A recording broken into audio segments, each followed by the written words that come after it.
Carlos, tudo bem? Tudo ótimo, Jair. Vamos falar um pouco sobre a nova alternativa de financiamento imobiliário, agora com IPCA.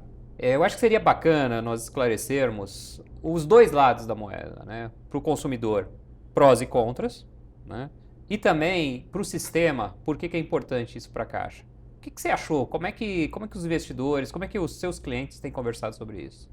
Eu vejo que ainda há muitas dúvidas em torno da possibilidade de você fazer o financiamento atrelado à inflação e que são dúvidas realmente pertinentes. Mas antes, eu acho que vale a pena a gente explicar um pouco sobre essa alternativa de financiamento atrelada à inflação que a Caixa ela possibilitou. Só um adendo, você falou muito bem. Não é uma mudança, é algo que Exato. vem somar, é uma alternativa nova de financiamento. As pessoas vão poder, né, continuar tendo a opção de ter as parcelas corrigidas pela TR ou escolher fazer o financiamento com correção pela inflação. O que acontece é que o IPCA ele é mais volátil, né? Hoje, no cenário que se encontra, a gente está falando de uma inflação que deve ficar abaixo de 4%.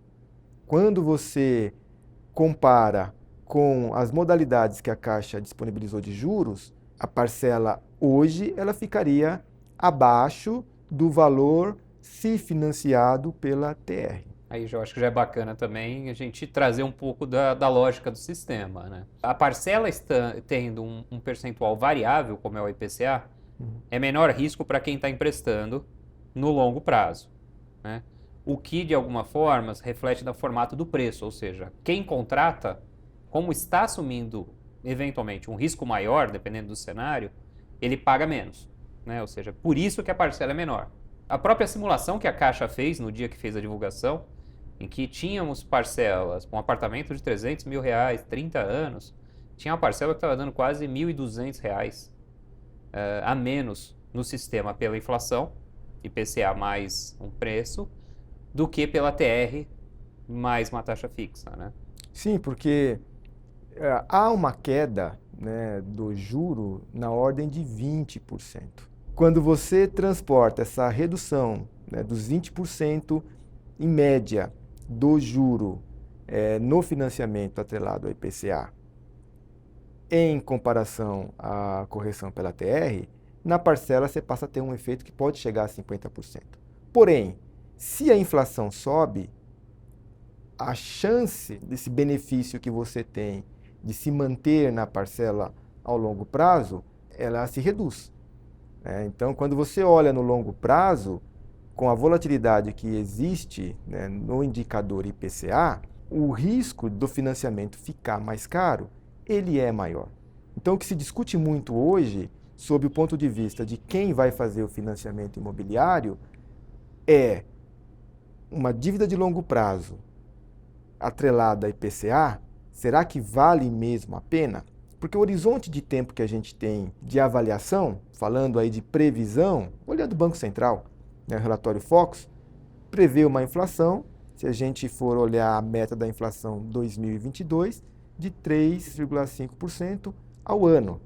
Obviamente, se a inflação se mantiver nesse patamar, não tenha dúvida que o financiamento pela inflação é melhor do que pela TR. Agora, nós estamos falando de prazos que chegam a 30 anos. Então, é muito difícil prever.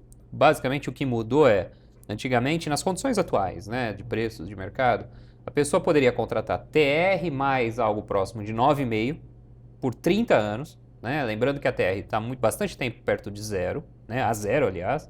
Então, a 9,5 por 30 anos. Ou esse IPCA que você disse, perto de 3,25, com uma taxa, segundo a Caixa, entre 2,5 a 4,5.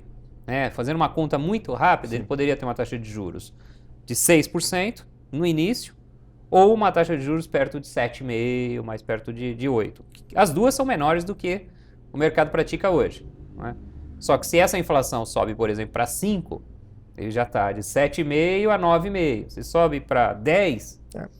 ele já está com 12,5% a 14,5%. É muito acima do que os 9,5% mais TR. Né? Sim. Nesse cenário, possivelmente a TR teria subido um pouco. Sim, não seria zero. Não seria zero. Mas mesmo assim, se a gente olhar o histórico da TR, que teve uma variação de 0, né, a 2%, e quando você olha a variação do IPCA, vamos pegar só pós, né, plano real, que é quando houve a estabilização da economia, reduziu ali a hiperinflação.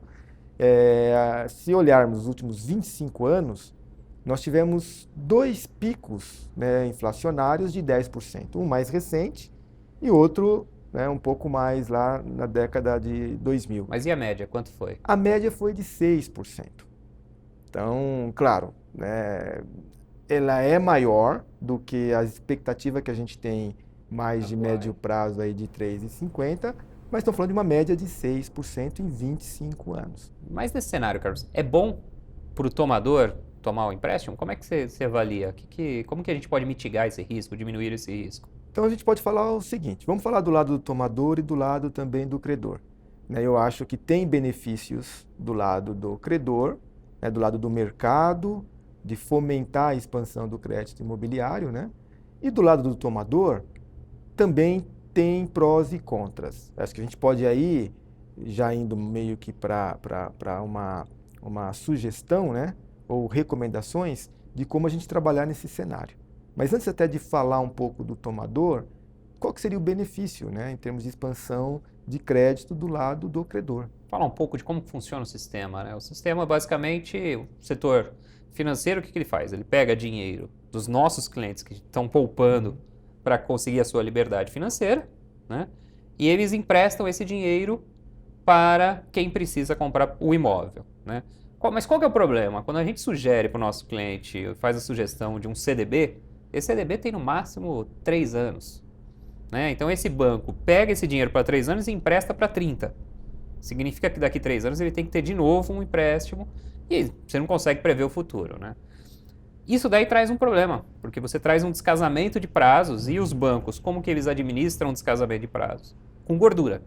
Né? Então eles colocam um prêmio gordo, né, que seria aí algo perto de 4%, 5%, né, no longo prazo, sobre aquele valor. Então você tem um problema no sistema que esse preço da incerteza é muito caro, que é o que explica aquela parcela de 3 para 2 mil. Né? Um outro tema é, a gente não tem a mínima dúvida que as pessoas querem morar. Né? Existe um déficit habitacional no Brasil, pelo menos estima-se de 500 mil a 400 a 500 mil famílias querendo casa. Né? Então, ou seja, falta dinheiro para você financiar as casas. Não tem, se você somar todos os bancos oferecem, você não tem dinheiro suficiente para financiar essas 500 mil casas. Né? Então, esta nova forma de financiamento traz para o mercado novos emprestadores, como, por exemplo, as fintechs. As fintechs mal emprestam para o setor imobiliário, porque quem empresta para o setor imobiliário é basicamente, o setor imobiliário funciona com 2 tipos de funding. Né? Funding é a palavra que a gente usa para esclarecer de onde sai o dinheiro. Né? Poupança. E quem pode ter poupança? Só banco comercial. Né? E quem são os bancos comerciais? Você conta na mão. Né? Ou do fundo de garantia, que cada vez tem menos gente com carteira assinada e cada vez mais o governo está liberando esse fundo de garantia para incentivar a economia. Né? Ou seja, quando você olha que tem 400, 500 mil pessoas querendo casa e tem menos emprestadores, né, essa medida veio de muito boa hora para fazer com que o sistema tenha aí bastante oferta de crédito. Né? Então, a lógica do sistema é essa, é diminuir o risco, porque você tem uma parcela que também aumenta se a inflação subir, né, para o lado do emprestador, portanto, ele não precisa pedir um prêmio tão alto, e também trazer novos players para participar desse mercado. Se do lado do tomador, né, aquele que toma o empréstimo, se for benéfico, ele vai ter muito mais opções de linhas aí de crédito, até pela própria concorrência que vai ser gerada. Isso faz o preço cair, isso é positivo. O que está sendo proposto realmente é positivo. A questão só é como as pessoas, quais os critérios que as pessoas vão ter que utilizar para poder escolher entre uma opção e outra. O que a gente recomenda, num cenário em que você tem uma opção de um indicador, que é um indicador de inflação e que varia bastante, ela vai precisar fazer mais contas. Né? Então, assim, o que a gente recomenda é, para financiamentos de longo prazo, Se você vai fazer um financiamento imobiliário para 30 anos, você já pré-fixa, pelo menos você aumenta a previsibilidade e, consequentemente, a correção pela TR, nessas duas comparações, é a recomendável. Para prazos mais curtos, pelo menos abaixo de 10 anos, nessa perspectiva que a gente tem, né, de inflação, você pode se beneficiar optando pela correção, né, o indicador da inflação é o IPCA. Obviamente, na medida em que você vai tendo sobra no seu orçamento, sempre, né, você precisa ir abatendo a dívida. Então, num financiamento atrelado à inflação, para você reduzir esse risco, o que você tem que fazer?